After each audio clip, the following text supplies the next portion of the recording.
Welcome to the Next Level Facebook Ads Podcast with Phil Graham. We help you master Facebook ads and give you an unfair advantage over your competition. Are you ready? Let's go. Hey, what's up, my friends? Welcome to the Next Level Facebook Ads Podcast, episode 268. I'm Phil Graham. I'm so excited because today is part 2 of our series on the 6 keys to ethical persuasion in your Facebook and Instagram ads. If you haven't already listened to part 1, make sure you go back and listen to that. But today, part 2 is going to cover keys 4, 5, and 6. And these 3 additional keys and principles of persuasion can be so powerful.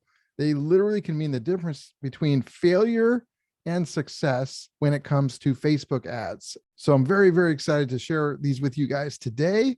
I hope you're having a phenomenal week so far. It is summer here in the Seattle area. It's still been kind of rainy, but that's kind of normal for here. But hey, we're enjoying it anyway. And I hope you're enjoying wherever you are and the people that you're with as well. Now, if you guys want to get in touch, maybe you're looking for some one-on-one coaching to really learn this ad stuff the right way, or maybe you want somebody to run your ads for you. For any of those things, you can just go to my website, philgrahamdigital.com, or you can DM me on Instagram at philgrahamdigital, and we can connect. So with that being said, I want to jump right into the content and keep this episode full of value and short, sweet, and very actionable. So let's jump into the final 3 keys of ethical persuasion for your Facebook and Instagram ads. Okay, number 4, consistency. People really like to be consistent with things that they have already said or done or agreed to. And this is very important. So a lot of times if people take a small action, then they're more likely to take a second small action or a larger action. For example, Cialdini also had a test that they ran in 2 different neighborhoods. In one neighborhood, they had a group of homeowners agree to have a small little sign about, hey, drive safely, put in the window of their home. That was neighborhood A. Neighborhood B, they did not do that at all. So neighborhood A, the people put this drive safely sign in their home, in their window. Neighborhood B, they didn't get asked to do that. A few weeks later, they came to both neighborhoods asking to actually put a yard sign in their yard, in their grass, that said drive safely. Out of the 2 neighborhoods, which one do you think had more people that agreed to put the sign in their yard? It was neighborhood A. They had already made a small commitment to have a drive safely sign put in their window. They were way more likely to be like, okay, yeah, you can put one in my yard. Neighborhood B, the ask was like, hey, can we put this in your yard? Well, they hadn't even asked about the window first. So that was just like kind of a big ask. There was no prior commitments in neighborhood B like there was in neighborhood A. The end of the result was neighborhood A, who first had the small signs in their windows, they had 400% more success. They were 4 times more likely to agree to have a sign go in their yard than the other neighborhood, because they made that initial commitment, that small initial commitment. So small commitments can make a big deal. So how do you use that in ads and in your business? You can get somebody to agree to go to a webinar. That's a small commitment. That's a good one. Another thing you could do is you could have a lower end product or service. This is not always right for everybody. I'm not always a fan of a low end, cheap price point, but in some situations, it can help and it can make a difference. So that is a way to get a small commitment. You can get them to give you their email address, whether that is for a webinar or some kind of a download, maybe a PDF or a lead magnet of some kind. Getting them to join a Zoom call could be a small commitment. Having them take a quiz. You could have a quiz right in the ad itself. And if they take the quiz, they've already started engaging with your business and with your brand. And so they're more likely to engage with you again because they took that quiz. And if it's a quiz that's helpful, interesting, curiosity-based, entertaining, etc., that could really be good for you and for them. So I recommend you start with something that has one small commitment and then build on that. One of my favorite ways to do this is to structure my ads in a way that phrases things or asks questions that the person reading the ad or watching a video has to answer in their head.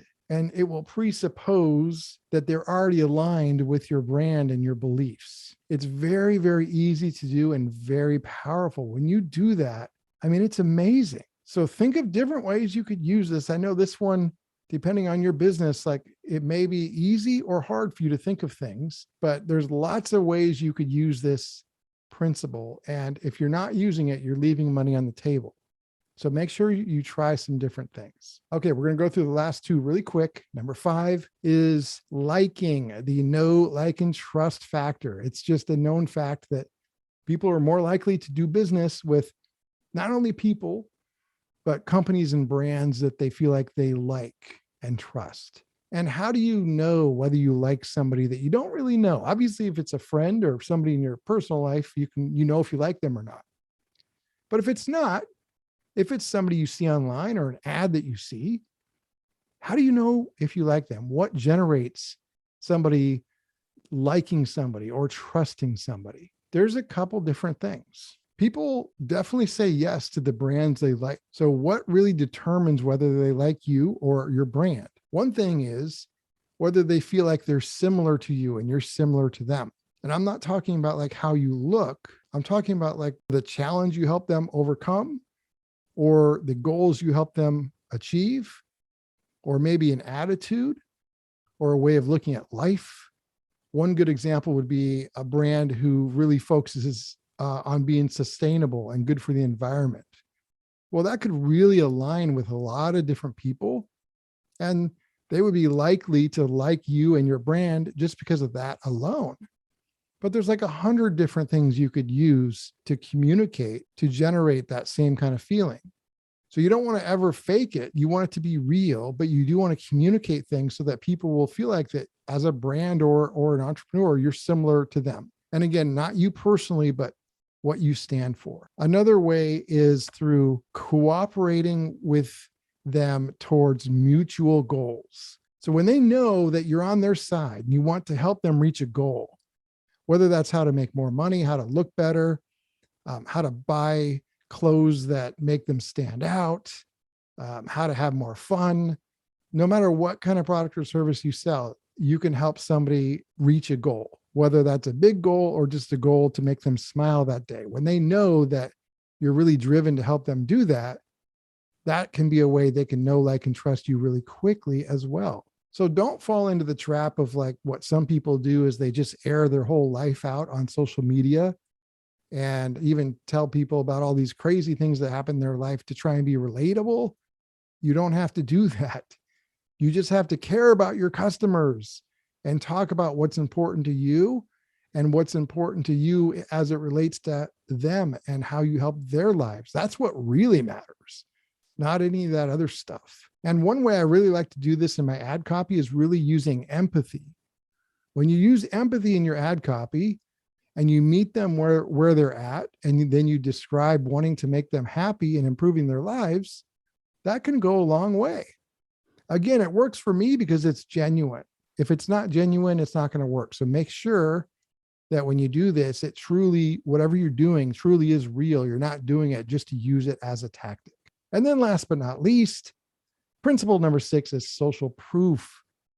So when people are uncertain, they'll look towards other people's actions. Cialdini in that book described a test they did, and there was a waiting room. In that waiting room, there was different people sitting down, and some of these were plants, like not plants like the plant, but like people they planted to do certain things. And whenever a buzzer went off, they had a buzzer going off in the room on a regular basis. These plants, the people they planted in there would stand up and then sit back down. So every time the buzzer went off, and it was like every 30 seconds, they would stand up and sit back down. And at first, they were the only ones doing that. And then some people would come and go. But as more people started coming, another couple would start standing up. Before you knew it, towards the end of the test, 80% of that room would stand up when the buzzer went off, even though only a small percentage of those were the people they planted. Why did all those other people do it? They had no idea why the heck they were doing it, but they were doing it because everybody else was. Humans are weird, right? We're all weird. But sometimes people will do things because they see other people doing it. So how can you use this for successful ads? Well, one of my favorite ways is showing case studies in your ads and throughout your website. Because when they see a case study, it shows you've had a happy customer or client. Doesn't matter if you're a basic clothing brand or an agency like me or any other brand out there. You can use a case study to your advantage when it comes to social proof. You can also show testimonials throughout your website as well. That's another great way to harness the value of social proof. Another thing you can do when it comes to ads, you could start running engagement ads to get some engagement on your ads, and then use that same ad ID and then switch it over to either conversions or traffic objective.